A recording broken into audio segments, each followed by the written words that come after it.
নমস্কার।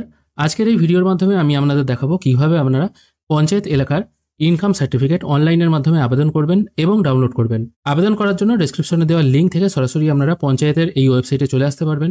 এখানে আসার পর এই ওয়েবসাইট থেকে আপনারা কী কী সুবিধা পান বা কী কী সার্টিফিকেট অ্যাপ্লাই করতে পারবেন সেগুলো কিন্তু এখানে সব কিছু মেনশন করে দেওয়া আছে। সরাসরি এখন পঞ্চায়েতের ইনকাম সার্টিফিকেট আবেদন করার যে প্রসেস আছে সেটা দেখে নেব। আবেদন করার জন্য এই নিচের দিকে I would like to apply এর পাশে যে একটা চেকবক্স আছে এখানে টিকমার্ক দেবেন, তারপর প্রসিড অপশনে ক্লিক করবেন।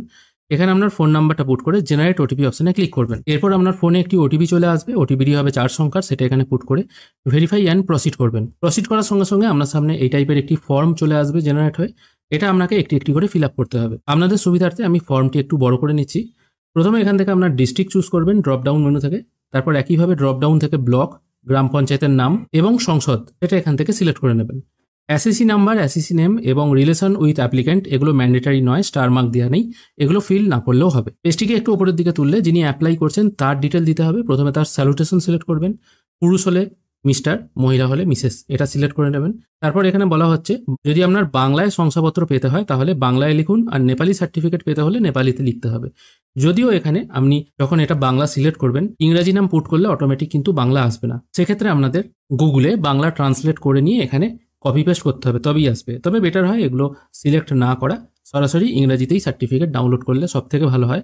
কারণ বাংলা সার্টিফিকেট কোনো জায়গায় কিন্তু সেরকম কাজে লাগে না, কোথাও কোথাও লাগতেও পারে, কিন্তু আমার যতদূর মনে হয় ইংরাজি সার্টিফিকেটটাই সব জায়গায় কাজে লাগে। এখানে প্রথমে যিনি অ্যাপ্লাই করছেন তার নাম পুট করতে হবে, তার গার্জেনের নাম তারপর পুট করতে হবে। গার্জেনের নাম যেটা পুট করা হচ্ছে তার সাথে তার সম্পর্ক কী সেটা এখানে সিলেক্ট করতে হবে। তারপর ক্যান্ডিডেটের অ্যাড্রেস বা ভিলেজের নাম এখানে পুট করবেন, তারপর পোস্ট অফিসের নামটা এখানে দিয়ে দেবেন, তারপর পুলিশ স্টেশনের নাম কী আছে এটা ম্যানুয়ালি টাইপ করতে হবে, তারপর ভিলেজের নাম কী আছে সেটাও এই ড্রপডাউন থেকে পেয়ে যাবেন, পিনকোড এবং ডেট অফ বার্থটা এখানে পুট করে দেবেন। ডেট অফ বার্থ অবশ্যই মাধ্যমিকের অ্যাডমিট অথবা বার্থ সার্টিফিকেটে যেটা আছে ওই অনুযায়ী পুট করবেন। তারপর এখানে জিজ্ঞেস করা হচ্ছে certificate applied for, by default এটা রেসিডেন্সিয়াল সার্টিফিকেটই সিলেক্ট থাকবে। যদি আপনার ইনকাম সার্টিফিকেট প্রয়োজন হয় তাহলে ইনকাম সার্টিফিকেট এই অপশনটায় টিকমার্ক দেবেন। রেসিডেন্সিয়াল সার্টিফিকেটে যে টিকমার্ক আছে এটাকে আপনি তুলতে পারবেন না, এবং এই পোর্টাল থেকে একই সঙ্গে আপনারা কিন্তু ম্যাক্সিমাম সার্টিফিকেটই এখান থেকে অ্যাপ্লাই করতে পারবেন। যদি আপনার সবগুলোতে টিকমার্ক দেওয়ার দরকার হয় সেগুলোও কিন্তু এখান থেকে দিতে পারবেন। আমি আপাতত সবগুলোতেই টিকমার্ক দিচ্ছি, যদিও আমার উদ্দেশ্য হলো ইনকাম সার্টিফিকেট করে অ্যাপ্লাই করতে হয় সেটা দেখানো।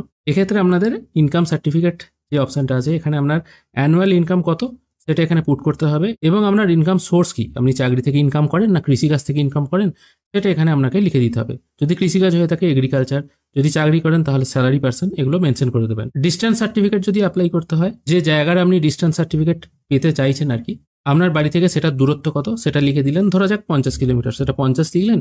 আর কোন জায়গার পেতে চাইছেন, হয়তো আপনি কোনো জায়গায় চাকরি করেন, সেই চাকরিস্থল বা যে জায়গার আপনি পেতে চাইছেন সেই জায়গার নাম এখানে দিয়ে দিলেন। অনেক সময় কাস্ট সার্টিফিকেটের জন্য পঞ্চায়েতের কাস্ট সার্টিফিকেটটি প্রয়োজন হয়, সেক্ষেত্রে এখানে কাস্ট সার্টিফিকেট অপশনটা আপনারা এনেবল করে রাখবেন।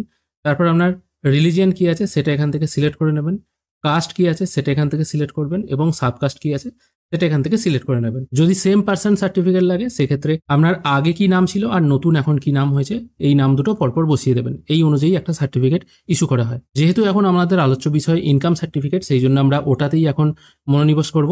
এখান থেকে ইনকাম সার্টিফিকেট পাওয়ার জন্য আপনাকে দুটো ডকুমেন্ট আপলোড করতে হবে, একটা হলো আধার কার্ড এবং একটা হলো ভোটার কার্ড। তবে এক্ষেত্রে বলে রাখি income certificate, same person certificate, caste certificate, এই সমস্ত সার্টিফিকেটগুলোর জন্য কিন্তু গ্রাম পঞ্চায়েতের যিনি মেম্বার আছেন তার রেকমেন্ডেশন লাগে, তাছাড়া কিন্তু এগুলো সাধারণত দেওয়া হয় না, ম্যাক্সিমাম ক্ষেত্রে এগুলো রিজেক্ট করে দেওয়া হয়। সেক্ষেত্রে এখানে স্টার মার্ক দেওয়া না থাকলেও সেটা কিন্তু আপনাকে আপলোড করতে হবে। প্রথম দুটো ডকুমেন্টের ক্ষেত্রে যে দুটো আপনি সিলেক্ট করবেন, আধার কার্ড যদি সিলেক্ট করেন সেক্ষেত্রে আধার নাম্বারটা এখানে বসাবেন, তারপর আধারটা আপলোড করে দেবেন পিডিএফ ফরম্যাটে 2 MBর মধ্যে। সেকেন্ড ডকুমেন্ট হিসেবে ভোটার কার্ড রাখলে ভোটার কার্ড নাম্বারটা এখানে বসাবেন, তারপর সেটা আপলোড করে দেবেন পিডিএফ ফরম্যাটে 2 MBর মধ্যে।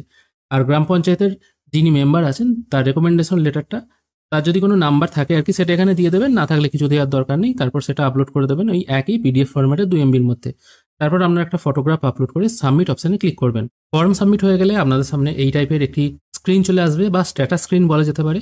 এখানে আপনি যেটা অ্যাপ্লাই করলেন সেটা এখন পেন্ডিং ফর অপারেটর অ্যাপ্রুভাল এই অবস্থায় আছে, মানে এখনো পর্যন্ত অ্যাপ্রুভ হয়নি। অ্যাপ্রুভ হয়ে গেলে এখান থেকে আপনারা ডাউনলোড অপশন পেয়ে যাবেন, সেখান থেকে ডাউনলোড করে নিতে পারবেন। আর যদি কোনো কারণে রিজেক্ট হয়ে যায় সেক্ষেত্রে রিজেক্ট দেখিয়ে দেবে, এবং কী কারণের জন্য এটা রিজেক্ট হয়েছে, যেমন একটু আগেই আমি বললাম গ্রাম পঞ্চায়েতের যিনি মেম্বার আছেন অনেক সময় তার কাগজও লাগে, কোনো কোনো পঞ্চায়েত তার কাগজ ছাড়া অ্যাপ্রুভাল দেয় না। সেক্ষেত্রে এখানে এরকম অ্যাপ্রুভাল কাগজ লাগবে, সেক্ষেত্রে আবার আপনাকে নতুন করে অ্যাপ্লাই করতে হবে। আমি আপনাদের প্রথমেই বললাম, যদি গ্রাম পঞ্চায়েতের কাজ ফাস্ট হয় তাহলে যেদিন অ্যাপ্লাই করবেন ঠিক তার পরের দিন, অনেক সময় সেই দিনে অথবা 2-3 দিনের মধ্যে আপনারা ডাউনলোড অপশন পেয়ে যাবেন। এবার স্ট্যাটাস কি আসছে বা রিজেক্ট যদি হয় সেটা আপনারা ফোনেতেও SMS পেয়ে যাবেন। ভিডিও যদি ভালো লেগে থাকে অবশ্যই একটি লাইক করবেন। ভিডিও দেখার জন্য অসংখ্য ধন্যবাদ, ভালো থাকবেন।